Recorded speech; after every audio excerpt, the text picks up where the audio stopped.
जनाब सैयदना अब्दुल्ला बिन अबी ऊफ़ी रदी अल्लाह तआला अन्हु एक सहाबी हैं। फरमाते मैं हुजूर की करीम बारगाह में बैठा था। ये वो नूर भरा ज़माना था जब हम सारे मिल मिल के जलवा वद्दुहा की ज़ियारत किया करते थे। फरमाते करीम हमें नवाज रहे थे, चारों जानिब नूर फैला हुआ था।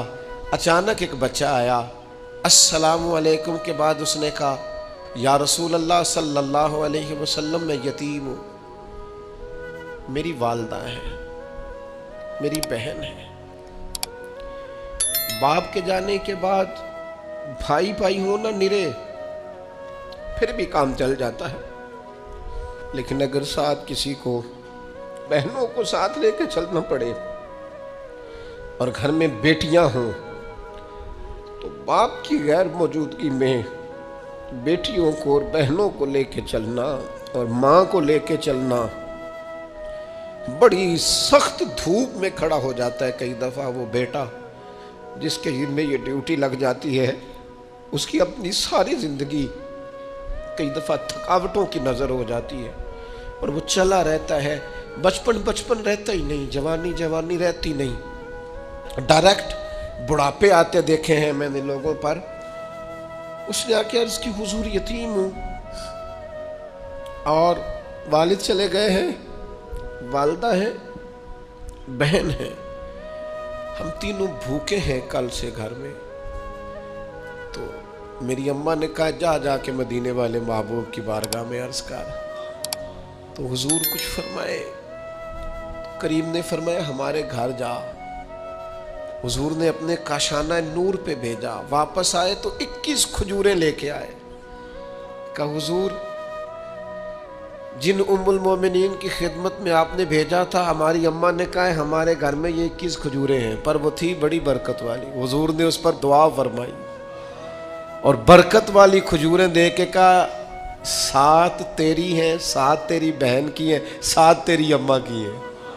ये बांट के दी। हुजूर तो किसी को 1 किलो दे दें तो वो कहता है मैं कई सालों खाता रहा हूँ, ख़त्म नहीं हुई। मेरे करीम से कर कतरा किसी बहन माँ। हज़रत अब्दुल्ला फरमाते वो 21 खजूरें लेके इतना खुश था, गोया इतना राज़ी था कि उसका अंदाज ही निराला था। उसे पता था ना कि हुजूर की बारगाह से 21 मिल गई हैं, ये अगर चलती रही तो ये तो क़यामत तक ख़त्म ना होने वाली बात। मुझे लगता है उसका ज़ौक़ यही था कि ये क़यामत तक ख़त्म, ने ज़ुबान से तो नहीं कहा पर ज़ौक़ यही रखते थे हुजूर के सहाबा। कहते हैं वो जब खजूरें लेके जा रहा था ना तो हज़रत मुआज़ इब्न जबल उठे और उस बच्चे के सर पे हाथ फेरा, प्यार किया, बच्चा चला गया। नबी करीम ने हज़रत मुआज़ इब्न जबल को बुला लिया, फरमाया ये क्या किया है?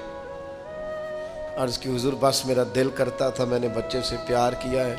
आपने फरमाया पता तुम्हें अजर कितना मिला है? पता है तुम्हें? रसूलुल्लाह फरमाइए। फरमाया तुमने यतीम के सर पे हाथ फेरा है ना, तो 1 बाल के बदले अल्लाह ने तुम्हारा 1 गुनाह माफ़ किया, 1 नेकी दी है, 1 दर्जा बुलंद किया। और जितने बाल तुम्हारे हाथ के नीचे आए हैं हर बाल के बदले गुनाह भी माफ़ होता रहा है, नेकी भी मिलती रही है। सही बुखारी में हज़रत जुरैज का जिक्र फरमाया। जुरैज नफल पढ़ रहे थे, माँ ने आवाज़ दी, वो आ नहीं सके, नमाज में थे, माँ नाराज़ हो गई। उसने हाथ उठा के कहा अल्लाह ये उतनी देर तक मरे ना जब तक किसी बुरी औरत का मुंह ना देख ले। किसी और की दुआ के लिए सनद नहीं है कि वो तेरे हाथ में ज़रूर कबूल होगी, लेकिन माँ बाप की दुआ के लिए मेरे नबी पाक ने सनद बयान की है। सैयद आलम सल्लल्लाहु अलैहि वसल्लम फरमाते हैं जब भी माँ बाप औलाद के लिए हाथ उठाते हैं रब ज़रूर कबूलियत का शर्फ अता करता है।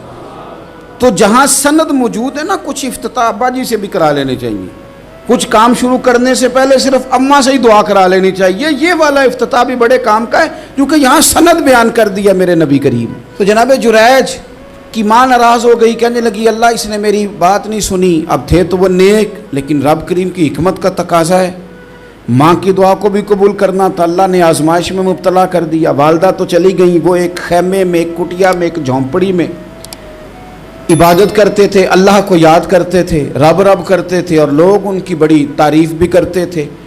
लोग उनके इरादतमंद भी थे, अकीदतमंद भी थे, अहले मोहब्बत भी थे। एक औरत आ गई, बस वो अल्लाह की हिकमत पूरी होनी थी। उसने आके पहले तो उन्हें अपनी तरफ माइल करना चाहा, जब ना माइल हुए तो इल्ज़ाम लगा दिया। ये हमारे दौर का तकाजा है, लोग पहले आपको अपने हक में कायल करते हैं, अपनी फर्मा बरदारी में लाना चाहते हैं। अगर आप नहीं आते तो फिर वो आपको मुजरम करार दे देते हैं, या मेरे साथ चल वरना फिर मैं तेरे खिलाफ प्रोपेगेंडा करूंगा। दो ही बातें। पहले उसने कायल किया, जब जनाब जुनैद कायल ना हुए तो उसने करीब एक चरवाहा था, उस चरवाहे के साथ जाके मुंह काला किया। मुकर्रा वक्त पे बच्चा पैदा हो गया। लोगों ने कहा किसका है? कहने लगी इस खानकाह में, इस हुजरे में इबादत करने वाले का है। अगर किसी दीनदार पर ज़रा सा भी इल्ज़ाम लग जाए तो आप यकीन करें कि बड़े बड़े खौफनाक लोग भी नेक हो जाते हैं। जिनका अपना सारा माजी काला स्याह हो वो भी उजालों के राहबर बन जाते हैं। जिनकी अपनी ज़ुबानें सारी ज़िंदगी आलूदा रही हों वो भी बड़े बड़े आला सच बोलने लगते हैं। आला कच्चे मेरे मकान की दीवार क्या गिरी, लोगों ने तो मेरे सहन में रस्ते ही बना लिए।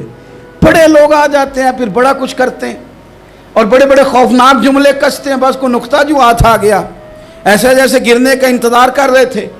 अब जनाब लोग उठे, एहतजाज शुरू हो गया, शोर पड़ गया। ये बाबा बड़ा नेक बनता था, नफल पढ़ता था, इबादतें करता था, देखो इसका हाल क्या है कि इसने नाजायज़ बच्चा पैदा किया। बगैर तहकीक के मैं कह चुका हूँ कि उलझे उलझे बिखरे बिखरे रोज़ व शब देखेगा कौन, लोग तेरा जुर्म देखेंगे सबब देखेगा कौन। लोग तेरा जुर्म देखेंगे सबब